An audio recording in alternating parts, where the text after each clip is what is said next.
Good morning guys, I am Vijaydas Kataria. कक्षा 9 lesson 5 जीवन की मौलिक इकाई साइंस में आज हम पढ़ेंगे जीवन की मौलिक इकाई में कोशिका भित्ति के बारे में कि कोशिका भित्ति क्या है। इससे पहले हमने पढ़ा था कि कोशिका झिल्ली या प्लाज्मा झिल्ली जिसे टोनोप्लास्ट भी कहा जाता था उसके बारे में हमने अध्ययन किया है। लेकिन आज हम जानेंगे कि ये कोशिका भित्ति क्या कार्य करती है और इसका क्या योगदान रहता है। सबसे पहले आप ये ध्यान देना कि कोशिका झिल्ली जब हमने पढ़ा था तो हमने देखा था कि वो कोशिका झिल्ली विभिन्न पदार्थों को कोशिका के अंदर भी आने दे रही थी और कोशिका से बाहर भी जाने दे रही थी, और वो 4 प्रकार की थी: चयनात्मक, अर्धपारगम्य, अपारगम्य और पारगम्य झिल्ली। लेकिन अब हम सेकंड टॉपिक हमारा ये है कोशिका भित्ति, ठीक है। और कोशिका भित्ति जंतुओं में एब्सेंट रहती है, केवल ये पादपों में पाई जाती है। तो ध्यान देना, ये पादपों में पाई जाती है और ये पादपों का मुख्य गुण है, यानी कि पादपों में कोशिका झिल्ली के बाद, पादपों में कोशिका झिल्ली के बाद एक आवरण पाया जाता है जिसे कोशिका भित्ति कहते हैं। और ये जो कोशिका भित्ति है ये सेलुलोज की बनी होती है। गाइस ध्यान रखना, पूछ लिया जाता है कि पादपों में जो कोशिका भित्ति होती है वो किसकी बनी होती है? सेलुलोज की। अभी सब बच्चे सोच रहे होंगे कि सर ये कोशिका भित्ति क्या है। देखिए, ये कोशिका भित्ति जो है ना, पादपों के चारों ओर एक मृत आवरण बनाती है, यानी कि ये कोशिका भित्ति, इसमें मृत कोशिकाएं होती हैं, ठीक है। जबकि कोशिका झिल्ली में सभी कोशिकाएं जीवित होती हैं, लेकिन कोशिका भित्ति में सभी कोशिकाएं मृत होती हैं। आपने पादपों के चारों ओर एक सूखा हुआ आवरण देखा होगा जिसे छाल या छीड़ा कहते हैं, वो छीड़ा ही कोशिका भित्ति होती है, ठीक है। और कोशिका भित्ति में सभी कोशिकाएं मृत होती हैं। लेकिन अब हम इसको डिस्कशन करने वाले हैं कि जो पादप हैं, पादपों में कोशिका भित्ति पाई जाती है, ठीक है गाइस। और कोशिका भित्ति जो है किससे निर्मित होती है? सेलुलोज से। और ये सेलुलोज क्या करता है? पादप कोशिका जो हैं, पादप कोशिकाओं को संरचनात्मक, पादप कोशिकाओं को संरचनात्मक दृढ़ता प्रदान करता है। ओके गाइस, दृढ़ता प्रदान करता है। क्लियर हो गया होगा कि ये सेलुलोज जो है पादप कोशिकाओं में क्या करता है? पादप कोशिकाओं की जो संरचनात्मक दृढ़ता है उसको प्रदान करवाता है ये पादपों को, यानी कि पादपों को मजबूती प्रदान करता है। अब हम इस कोशिका भित्ति को समझेंगे। किसको समझेंगे? कोशिका भित्ति को हम समझेंगे। ये कोशिका भित्ति जो है कोशिका झिल्ली के बाहर स्थित होती है। अब ये करती क्या है, ये ध्यान देना। यहां पर हमने कोशिका बनाई है, ठीक है। इसमें विभिन्न प्रकार के पदार्थ भरे हुए हैं। ये पादप कोशिका है। कैसी कोशिका है? पादप कोशिका।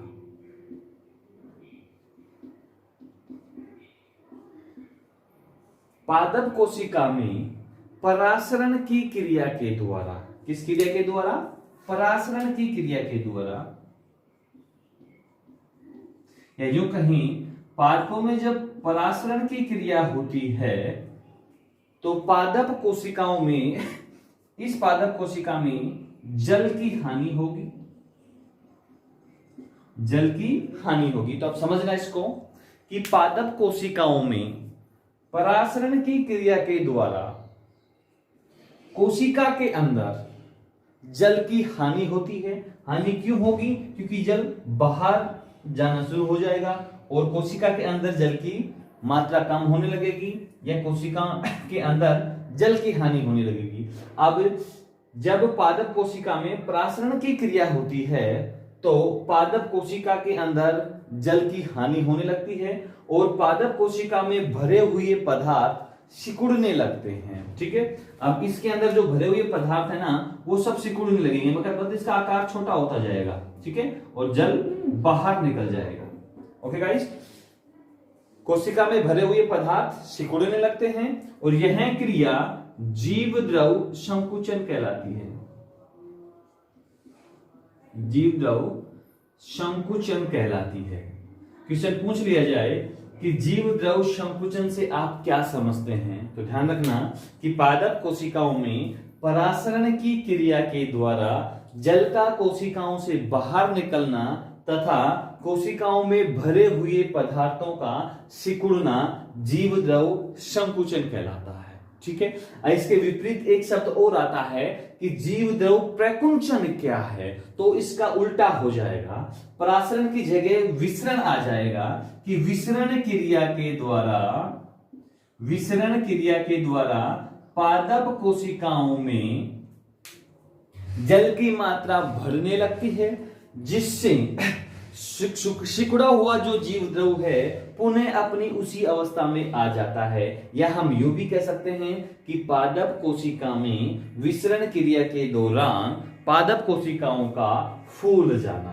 ठीक है गाइस, तो कुछ समझ में आया कोशिका भित्ति के बारे में कि कोशिका भित्ति सेलुलोज की बनी हुई होती है और ये पादप कोशिकाओं को संरचनात्मक दृढ़ता प्रदान करती है। अब इस पादप कोशिका में क्या होगा, परासरण की क्रिया के द्वारा जब जल की हानि होती है तो इस कोशिका में यानी कि पादप कोशिका में भरा हुआ जो पदार्थ है वो सिकुड़ने लगता है, वह क्रिया जीव द्रव संकुचन कहलाती है। अब इसको हम एक प्रयोग के द्वारा समझेंगे।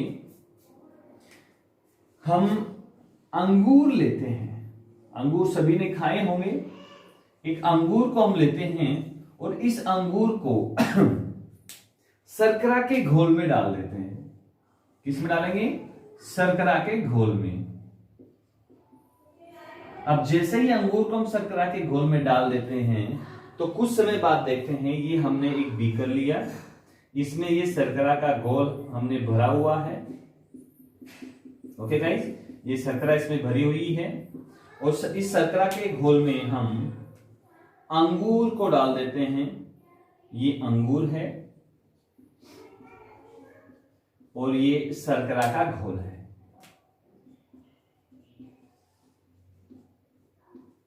अब हम कुछ समय बाद 2-3 घंटे बाद इसका निरीक्षण करते हैं तो पाते हैं कि ये जो अंगूर है ये सिकुड़ जाता है। अंगूर क्या होगा, सिकुड़ जाएगा, इसकी आकृति छोटी हो जाएगी। ऐसा क्यों होता है, तो मैंने बताया था आपको कि जब शर्करा के घोल में या नमक के घोल में अंगूर को डालते हैं तो उस घोल में पानी की मात्रा कम रहती है, जबकि अंगूर में पानी की मात्रा होती है। इसलिए इसमें परासरण की क्रिया होगी। अंगूर में कौन सी क्रिया होगी, परासरण की क्रिया होगी और परासरण की क्रिया के द्वारा इस अंगूर से H2O बाहर निकलकर इस घोल में आ जाएगा। और जब तक इन दोनों यानी कि शर्करा के घोल की और अंगूर के अंदर दोनों का सांद्रता जब तक बराबर नहीं होगी जल की, तब तक ये जल इस अंगूर से बाहर निकलता रहेगा और अंगूर का जो जीव द्रव है वो संकुचित होता रहेगा। जबकि इसमें हमने दूसरा विसरण वाला प्रयोग पढ़ा था, तो विसरण में क्या होता है कि जब हम किसी किशमिश को पानी के घोल में डाल देते हैं या पानी में डाल देते हैं तो कुछ समय बाद हम देखते हैं कि वो किशमिश फूल जाती है। उसमें ऐसा क्यों होता है, तो उसमें इसलिए होता है कि जो विसरण की क्रिया उस किशमिश में विसरण के द्वारा पानी उसके अंदर पैंस रहा है, क्योंकि किशमिश के अंदर का सांद्रता जो है वो शर्करा युक्त है, जबकि उसको डाला किसमें गया है, पानी में, तो पानी उसके अंदर पैंसता रहता है और उसके अंदर की जो सांद्रता है बाहर के पानी की सांद्रता के बराबर जब हो जाती है तो वो विसरण की क्रिया के द्वारा होगा। अब इसमें होगा क्या, जैसे ही जल उस किशमिश के अंदर जाएगा तो किशमिश फूल जाएगी और जीव द्रव का प्रकुंचन होना शुरू हो जाएगा।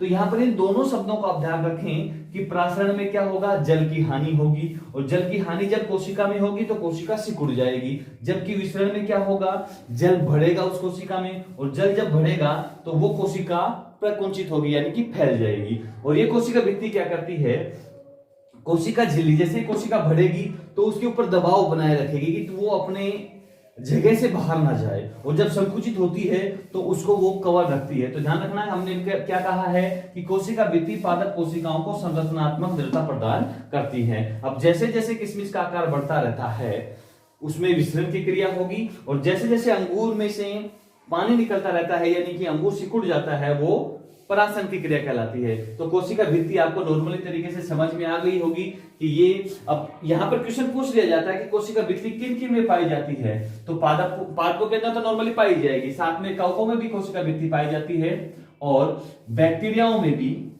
बैक्टीरिया आप सभी ने सुने हैं, यानी कि जीवाणुओं के अंदर भी कोशिका भित्ति पाई जाती है। और ये कोशिका भित्ति इनको क्या करती है, प्रोटेक्शन प्रोवाइड करवाती है, यानी कि सुरक्षा प्रोवाइड करवाती है। तो गाइस लेसन 5 कक्षा 9 साइंस में जीवन की मौलिक इकाई में आज हमने कोशिका भित्ति के बारे में बात की है। कोशिका भित्ति जो है कोशिका को संरचनात्मक दृढ़ता प्रदान करती है, उन पे दबाव बनाए रखती है ताकि कोशिकाएं अपनी जगह से बाहर ना जाए। धन्यवाद।